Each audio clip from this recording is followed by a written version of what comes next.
আজকে আমি ভীষণ খুশি ছিলাম এবং ইউনিভার্সের কাছে ভীষণ থ্যাঙ্কফুল ছিলাম। বিকজ আজকে আমি যে আর্টটা বানাচ্ছি এত এফোর্টস, এত টাইম দিয়ে, যার জন্য বানাচ্ছি, যার উদ্দেশ্যে বানাচ্ছি, সে লক্ষ লক্ষ ভক্তের প্রিয়।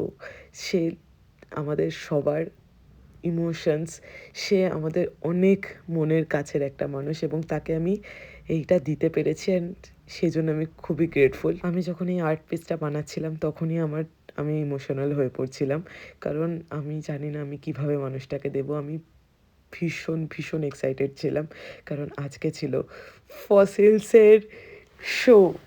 এই মানুষটা না লক্ষ লক্ষ ভক্তের ইমোশনস, লক্ষ লক্ষ ভক্তের কণ্ঠ। ফসিলস আমার কণ্ঠ, ফসিলস আমাদের কণ্ঠ। এত ঘন্টার কনসার্টের পরে সে প্রচণ্ড টায়ার্ড ছিল, স্টিল তার টিম আমাকে সুযোগ করে দেয় দাদাকে এই আর্ট পিসটা গিফট করার জন্য।